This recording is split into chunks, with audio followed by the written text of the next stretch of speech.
السلام علیکم ورحمۃ اللہ وبرکاتہ۔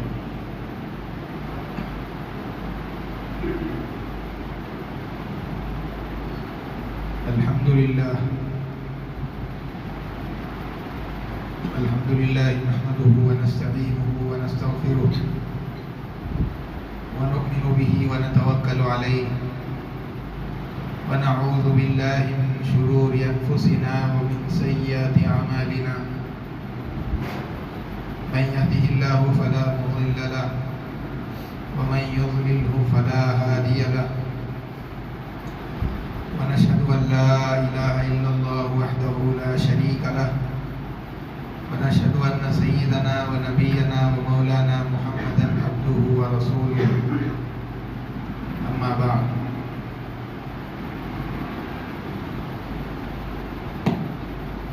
أعوذ بالله من الشيطان الرجيم،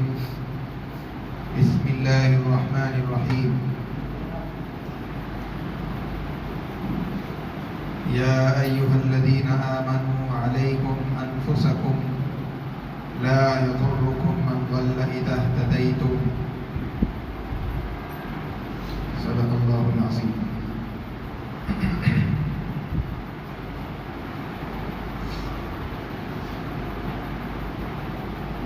معزز سامعین اکرام،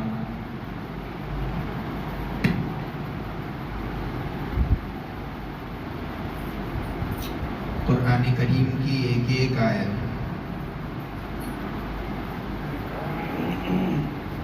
اس کی عجیب شان ہے۔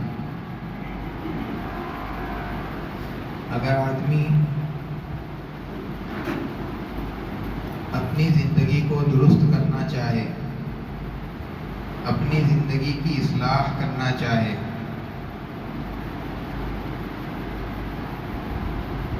تو اس کے لیے قرآن کریم کی صرف ایک آیت بھی کافی ہو جاتی ہے۔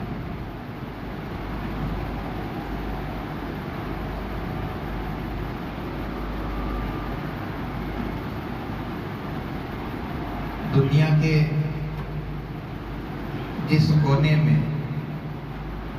اور جن جن علاقوں میں مسلمان آباد ہے، ہر جگہ پر مسلمان پریشانیوں کا، مصیبتوں کا اور تکلیفوں کا سامنا کر رہے ہیں۔ کبھی کسی علاقے میں، کبھی کسی علاقے میں، کبھی کسی ملک میں تو کبھی کسی جگہ۔ الغرض موجودہ زمانے میں ہر جگہ پر مسلمان کسی نہ کسی اعتبار سے پریشان ہے۔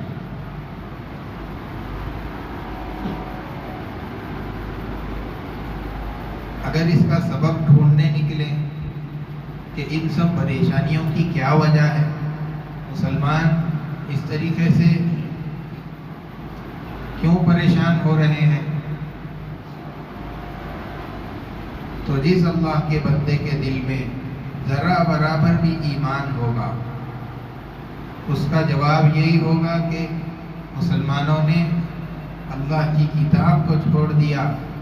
اللہ کے رسول صلی اللہ علیہ وسلم کی تعلیمات کو چھوڑ دیا، اللہ کے احکامات سے منہ پھیر لیا، اللہ کے رسول صلی اللہ علیہ وسلم کے سنتوں سے منہ پھیر لیا، جس کی وجہ سے ان سب مصیبتوں کے اندر اور پریشانیوں میں گھر گئے اور مبتلا ہو۔ اور یہ بات بالکل درست ہے، بلکہ قرآن کریم کے اندر بھی یہ بات فرمائی گئی، ما اصابکم من مصیبت فبما کسبت ایدیکم،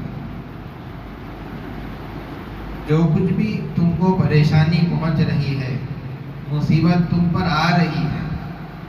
یہ تم کا اپنے ہاتھوں سے کیا ہوا ہے۔ تم نے جیسے اعمال کیے، مسلمانوں نے جیسے اعمال اللہ کی بارگاہ میں پیش کیے، ویسے ہی حالات اللہ تبارک و تعالی امت پر نازل کرتے ہیں۔ اب آج کے زمانے میں مسلمانوں کا کیا حال ہے ہم سب جانتے ہیں۔ اسی کے مطابق اللہ تبارک و تعالیٰ کی طرف سے حالات مسلمانوں پر آ رہے ہیں۔ اب جب کبھی اس کا تذکرہ کیا جائے گا مجلسوں کے اندر، آپس میں مسلمان پریشان ہیں، تو یہی سبب سامنے آئے گا کہ مسلمانوں نے دین سے اپنی زندگی کو پھیر لیا۔ اس لیے اللہ تعالیٰ نے اپنی رحمتوں اور برکتوں کا اور اپنی نظر کرم مسلمانوں سے پھیر لی، اور یہ حالات مسلمانوں پر آنا شروع ہو گئے۔ اب جب اس کا تذکرہ بھی ہوتا ہے اور حالات کی اصلاح کے لیے، سدھار کے لیے مختلف انجمنیں، مختلف جماعتیں، مختلف تنظیمیں اور ادارے قائم کیے جاتے ہیں تاکہ حالات کو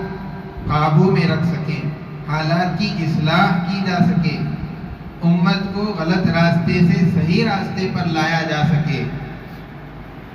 اس کے لیے مختلف جلسے ہوتے رہتے ہیں اصلاح معاشرہ کے نام سے، اور مختلف مواقع پر بیانات ہوتے رہتے ہیں، اور پھر کبھی کبھی لوگوں کو جوڑ کر ترغیبی بات بھی ہوتی رہتی ہے۔ دین کی بات مختلف مواقع سے لوگوں کے کانوں میں ڈالی جاتی رہتی ہے، لیکن پھر کیا وجہ ہے کہ ان سب کوششوں کے ہونے کے باوجود بھی کوئی واضح فائدہ ہوتا ہوا نظر نہیں آ رہا ہے، معاشرے کے اندر ایک تبدیلی ہوتی ہوئی نظر نہیں آ رہی ہے، بلکہ دیکھنے میں تو یہ آ رہا ہے کہ گناہ کے اندر اضافہ ہوتا جا رہا ہے، بے حیائی، فحاشی معاشرے کے اندر روز بروز پھیلتی جا رہی ہے،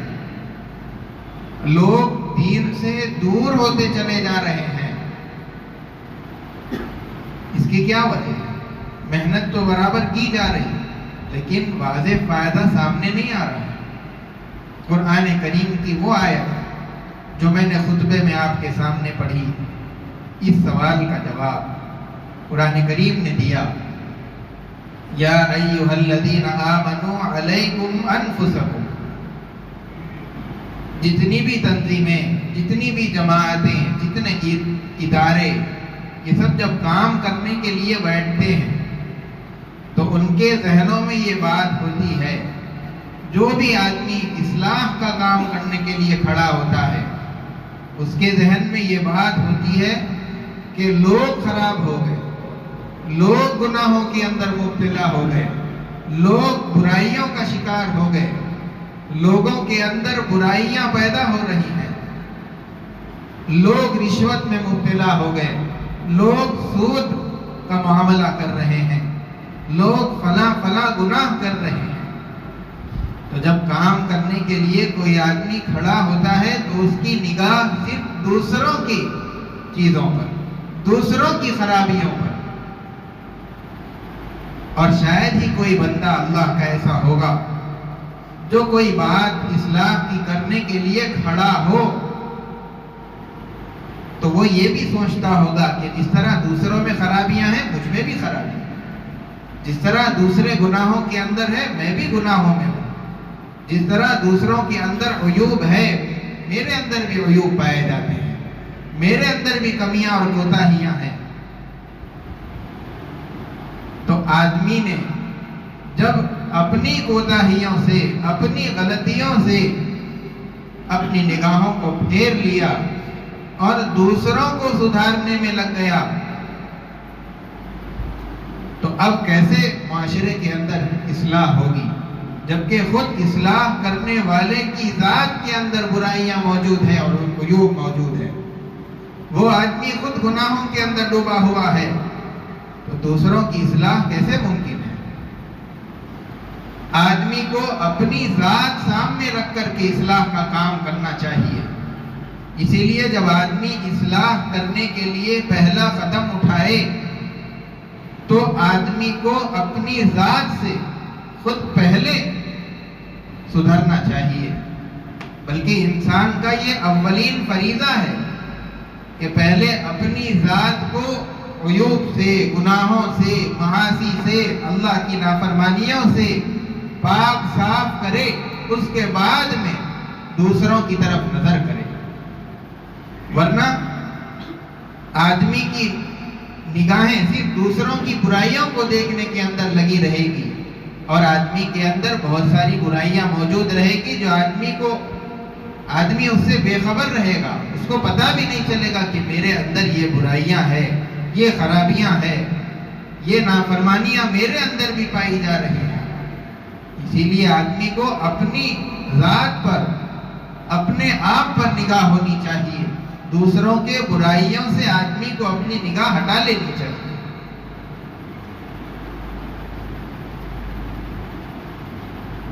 اس طرح کیوں کہا گیا؟ علیکم انفسکم، تم کو اپنی فکر کرنی ہے، اس لیے کہ آگے اللہ نے فرما دیا لا یضرکم من ضل اذا اہتدیتم، اگر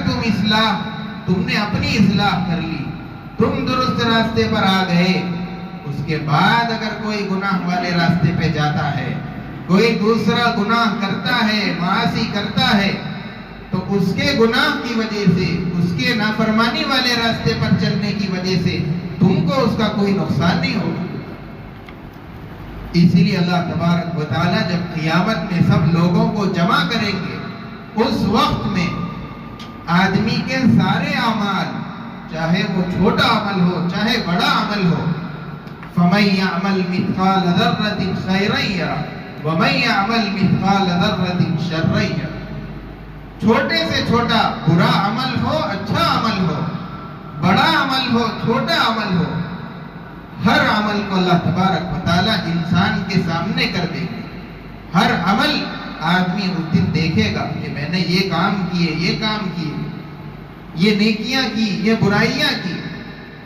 اور جتنے نیک کام کرے گا، جتنے برے کام کرے گا،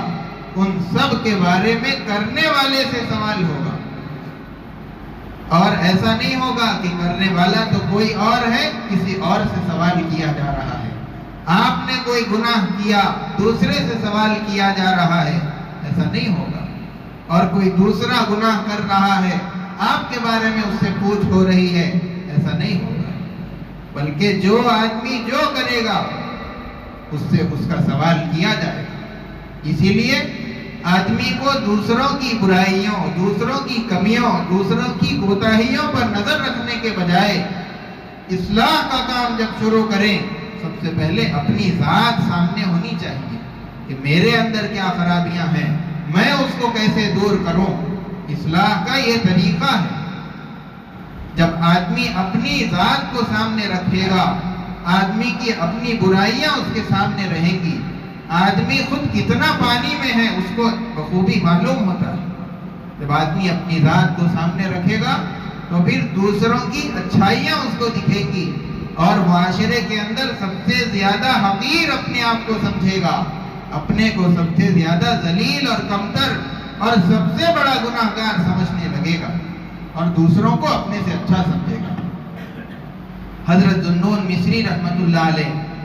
اپنے وقت کے بہت بڑے اولیاء اللہ کے اندر گزرے ہیں۔ ایک وقت ان کی زندگی میں، ان کے علاقے میں قحط پڑ گیا، لوگ پیاس سے بے چین ہو گئے، جانور مرنے لگے، کھیتیاں سوکھنے لگی۔ لوگ ان کے پاس آئے اور ان سے کہا کہ آپ دیکھ رہے ہیں کہ علاقہ سوکھ رہا ہے، ہمارے جانوروں کو پانی پلانے کے لیے پانی نہیں ہے، کھیتی کو سیراب کرنے کے لیے پانی نہیں ہے، آپ دعا کر دیجیے۔ انہوں نے کہا کہ میں دعا تو کروں گا، لیکن ایک بات یاد رکھو، اللہ نے قرآن کریم کے اندر فرمایا ہے جو مصیبت لوگوں پر آتی ہے وہ ان کے کیے کی وجہ سے، ان کے اپنے ہاتھوں کے کیے کی وجہ سے آتی ہے، اور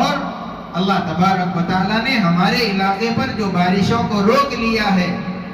وہ ہمارے بدعمالیوں کی وجہ سے، ہمارے گناہوں کی وجہ سے اللہ نے روک لیا ہے۔ اور جب میں یہ دیکھتا ہوں کہ ساری بستی کے اندر جتنے لوگ ہیں ان سب کے اندر میں اپنے آپ کو سب سے زیادہ گناہگار پاتا ہوں، دوسرے لوگ مجھ سے بہت اچھے ہیں، اگر گناہگار اس بستی کے اندر ہے تو وہ میں ہوں، میری وجہ سے اللہ نے بارشوں کو روک لیا ہے، لہذا مناسب یہ ہے کہ میں اس بستی کو چھوڑ کر چلے جاؤں تاکہ اللہ کی بارش برسے اور اس کی رحمت متوجہ ہو جائے۔ تو یہ اللہ والے وقت کے اللہ کے قریبی ہونے کے باوجود بھی اپنی ذات پر جب نظر ہوتی ہے تو آدمی اپنے کو سب سے زیادہ گرا ہوا اور کمتر سمجھتا ہے، دوسروں کو اپنے سے زیادہ بہتر سمجھتا ہے۔ اسی لیے آدمی کی نظر اپنی کمیوں پر، اپنی کوتاہیوں پر، اپنی زندگی پر ہونی چاہیے۔ جب آدمی اس طرح کرتا ہے تو پھر دوسرے لوگوں کے عیوب اس سے چھپ جاتے ہیں اور اس کی برائیاں ہمیشہ اس کے سامنے رہتی ہے۔ اگر کوئی آدمی کسی بیماری میں مبتلا ہو، کسی کو پیٹ میں درد ہو جائے، سر میں درد ہو جائے، اب وہ اپنی بیماری میں مگن ہو جائے گا۔ اب اس کے بازو کیا ہو رہا ہے، دوسرے کو کون سی بیماری ہو رہی ہے، کس کو زکام ہو رہا ہے، کس کو بخار ہو رہا ہے، کس کو نزلہ ہو رہا ہے، اس کی کوئی فکر اس کو لگی ہوئی نہیں ہوگی۔ بس اس کو ایک فکر ہوگی کہ میرا پیٹ کا درد کس طرح ختم ہو جائے۔ ایسے ہی جب آدمی کی نگاہ اپنی ذات پر، اپنی برائیوں پر، اپنے اندر پائی جانے والی کمیوں پر ہوگی، تو اب دوسرا کون سے گناہ میں مبتلا ہے، اس کے اندر کیا کمی ہے، اس کے اندر کیا برائی ہے، آدمی کی نگاہیں اس سے اندھی ہو جاتی ہیں اور آدمی صرف اپنے ہی گناہوں کو دیکھنے لگتا ہے۔ اسی لیے آدمی کو اپنی ذات پر نظر رکھتے ہوئے اصلاح کا کام کرنا چاہیے۔ حضرت حنظلہ رضی اللہ تعالیٰ اللہ کے رسول صلی اللہ علیہ وسلم کی خدمت میں ایک مرتبہ حاضر ہوئے اور فرمایا کہ اللہ کے نبی، میں سمجھتا ہوں کہ میں منافق ہو گیا۔ صحابی رسول فرما رہے ہیں کہ میں منافق ہو گیا، مجھ پر نفاق کا ڈر ہے۔ اللہ کے رسول صلی اللہ علیہ وسلم نے پوچھا ایسا کیوں کہتے ہو؟ انہوں نے بتایا کہ جب میں آپ کی مجلس میں آ کر بیٹھتا ہوں، جنت اور جہنم کے تذکرے میرے سامنے ہوتے ہیں تو میری ایمان کی کیفیت کچھ اور ہو جاتی ہے اور آخرت کی فکر پیدا ہو جاتی ہے، اپنی اصلاح کی طرف میرا ذہن جانے لگتا ہے۔ لیکن جیسے ہی گھر میں چلے جاتا ہوں تو پھر وہ حالت نہیں رہتی، بدل جاتی ہے، جو فکر پیدا ہوئی تھی وہ ٹھنڈی ہو جاتی ہے اور پھر اپنی اصلاح کا جو جذبہ تھا وہ بھی کم ہونے لگتا ہے۔ اللہ کے رسول صلی اللہ علیہ وسلم نے فرمایا کہ یہ فکر کی بات نہیں ہے، اس طرح حالات کا، کیفیت کا آدمی کے بدلتے رہنا، یہ تو وقت کی بات ہے۔ اور پھر صحابی رسول صلی اللہ علیہ وسلم اپنے اوپر نفاق کا ڈر محسوس کر رہے ہیں۔ ان کو یہ بات معلوم تھی کہ مدینے کے اندر بہت سارے منافق رہتے ہیں، لیکن ان کو یہ فکر نہیں تھی کہ وہ منافق ہے یا نہیں ہے، فلاں ہے نہیں ہے، فلاں ہے نہیں، ان کو صرف اپنی ذات سامنے رکھ کر کے زندگی گزارنا سکھایا گیا تھا۔ اسی لیے انہوں نے اپنی ذات پر نفاق کا ڈر محسوس کیا اور اللہ کے رسول صلی اللہ علیہ وسلم کی خدمت میں یہ فکر لے کر کے آئے۔ دوسروں کے بارے میں کوئی سوال نہیں، دوسروں کے بارے میں کوئی جستجو نہیں، تلاش نہیں، کوئی ٹٹولنا نہیں، اپنی ذات کے بارے میں کہ میرے ایمان کا کیا ہو گیا، یہ کیفیت کیوں بدل رہی ہے۔ حضرت حذیفہ بن یمان رضی اللہ تعالیٰ عنہ اللہ کے رسول صلی اللہ علیہ وسلم کے رازدار ہیں، چونکہ اللہ کے رسول صلی اللہ علیہ وسلم نے ان کو منافقین کی ایک فہرست دے دی تھی اور ان کو بتا دیا تھا کہ مدینے کے اندر یہ منافق ہے، یہ منافق ہے، یہ منافق ہے۔ صرف ایک صحابی کو اللہ کے رسول صلی اللہ علیہ وسلم نے بتایا، ان کے علاوہ کسی کو یہ بات نہیں بتائی گئی تھی۔ اسی لیے جب کوئی جنازہ مسجد کے اندر آتا تو لوگ یہ دیکھتے تھے کہ اس جنازے کی نماز کے اندر حضرت حذیفہ شریک ہے یا نہیں ہے۔ اگر حضرت حذیفہ رضی اللہ تعالیٰ عنہ جنازے کی نماز پڑھنے آتے تو لوگ بھی اس کے اندر شریک ہوتے تھے اور یہ سمجھ لیتے تھے کہ یہ کسی مومن اور مسلمان کا جنازہ ہے۔ اور اگر حضرت حذیفہ رضی اللہ تعالیٰ عنہ اس جنازے کی نماز میں شرکت نہیں کرتے، حاضر نہیں ہوتے، تو پھر بعض لوگ چلے جایا کرتے تھے اور یہ سمجھ لیتے تھے کہ یہ منافق کا جنازہ ہے، اسی لیے حضرت حذیفہ رضی اللہ تعالیٰ عنہ جنازے کی نماز میں شرکت کے لیے نہیں آئے۔ وہ بڑے مرتبے کے صحابی جن کو اللہ کے رسول صلی اللہ علیہ وسلم نے منافقین کی فہرست دی تھی، حضرت عمر رضی اللہ تعالیٰ عنہ ایسے بڑے صحابی جس کے بارے میں اللہ کے رسول صلی اللہ علیہ وسلم نے جنت کی بشارت سنائی، اور جن کے بارے میں یہ بتایا کہ اگر میرے بعد کوئی نبی ہوتے تو وہ حضرت عمر ہوتے۔ اتنا بڑا مقام، اتنا بڑا مرتبہ، ان سب چیزوں کے باوجود اپنے اوپر نفاق کا ڈر محسوس کرتے ہوئے بار بار حضرت حذیفہ رضی اللہ تعالیٰ عنہ کے پاس جاتے، ان سے التجا کرتے اور ان سے پوچھتے کہ یہ بات تو بتاؤ کہ اللہ کے رسول صلی اللہ علیہ وسلم نے منافقین کی جو فہرست آپ کو دی ہے، جو منافقین کے نام آپ کو بتائے ہیں، کیا عمر کا بھی نام اس کے اندر ہے؟ یہ بات حضرت عمر رضی اللہ تعالیٰ عنہ جیسے بڑے صحابی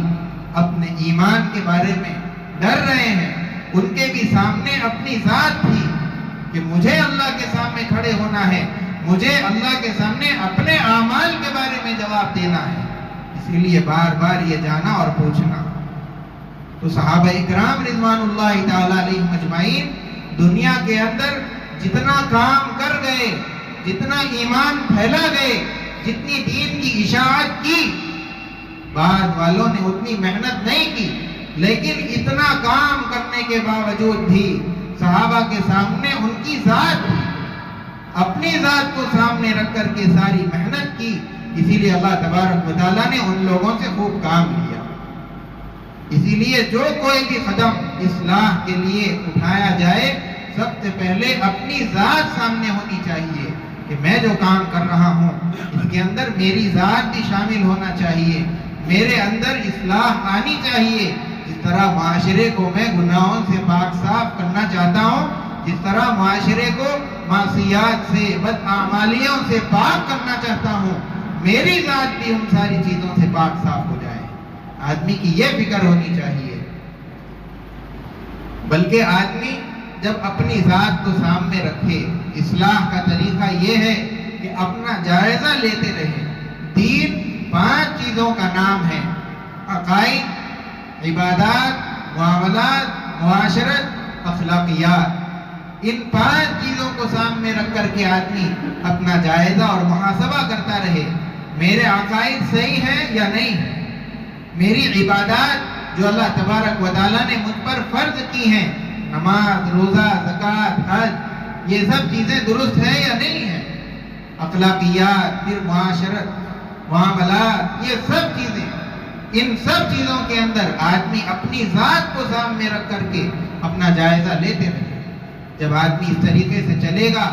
اگر کوئی ایک آدمی کی بھی اس طریقے سے اصلاح ہو جائے گی تو ایک چراغ معاشرے کے اندر روشن ہوگا، اور جب کوئی ایک چراغ چھوٹے سے چھوٹا ہی کیوں نہ ہو اپنے اطراف پائی جانے والی اندھیرے کو اور تاریکی کو دور کر دیتا ہے اور اس علاقے کو روشنی سے منور کرتا ہے۔ اب جب ایک چراغ بھی اس اصلاح کے ساتھ جلے گا اور اپنے اطراف کے ماحول کو روشن کرے گا تو اللہ کی ذات سے امید ہے کہ دوسرا چراغ بھی اس چراغ سے جلے گا، تیسرا بھی پھر اس سے، پھر اس طریقے سے ایک کے بعد دیگرے، دوسرے کے بعد تیسرا، پھر چوتھا، پانچواں، اس طریقے سے پورا معاشرہ روشن ہوگا۔ آدمی اصلاح کے لیے جب قدم اٹھائے تو دوسروں کی فکر کرنے سے پہلے اپنی ذات کو کرنا چاہیے۔ یہ نہیں کہا جا رہا ہے کہ دوسروں کی مت کریے، دوسروں کی بھی کرنا ہے، لیکن اپنی ذات سے شروع کرنا ہے۔ صرف شروع کرتے ہی دوسروں کی فکر کی جا رہی ہے اور اپنے اندر جو غلطیاں ہیں، اپنے اندر جو عیوب ہے، اس سے آنکھوں کو پھیر لیا جا رہا ہے، اس سے کام چلنے والا نہیں ہے۔ اس لیے کہ جب آدمی خود اپنی ذات کی فکر نہیں کرے گا،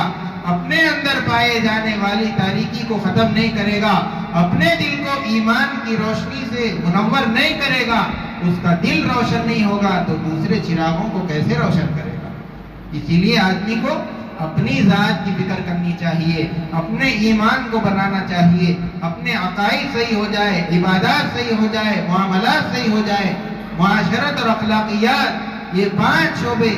آدمی کے درست ہو جائیں تو پھر اس کا ایمان کامل ہو جاتا ہے۔ اللہ تبارک و تعالی ہم تمام کو اپنی ذات کی اصلاح کرنے کی توفیق عطا فرمائے، ساتھ میں دوسروں کی بھی فکر کرتے رہنے کی توفیق عطا فرمائے، صحیح راستے پر پورے مسلمانوں کو چلائے، کامل دین پر پوری امت کو کھڑا فرمائے۔ وصلی اللہ وسلم علی سیدنا محمد وعلی آلہ واصحابہ اجمعین وآخر دعوانا الحمدللہ رب العالمین. جو حضرات سنت نہیں پڑھے سنت پڑھ لیجیے.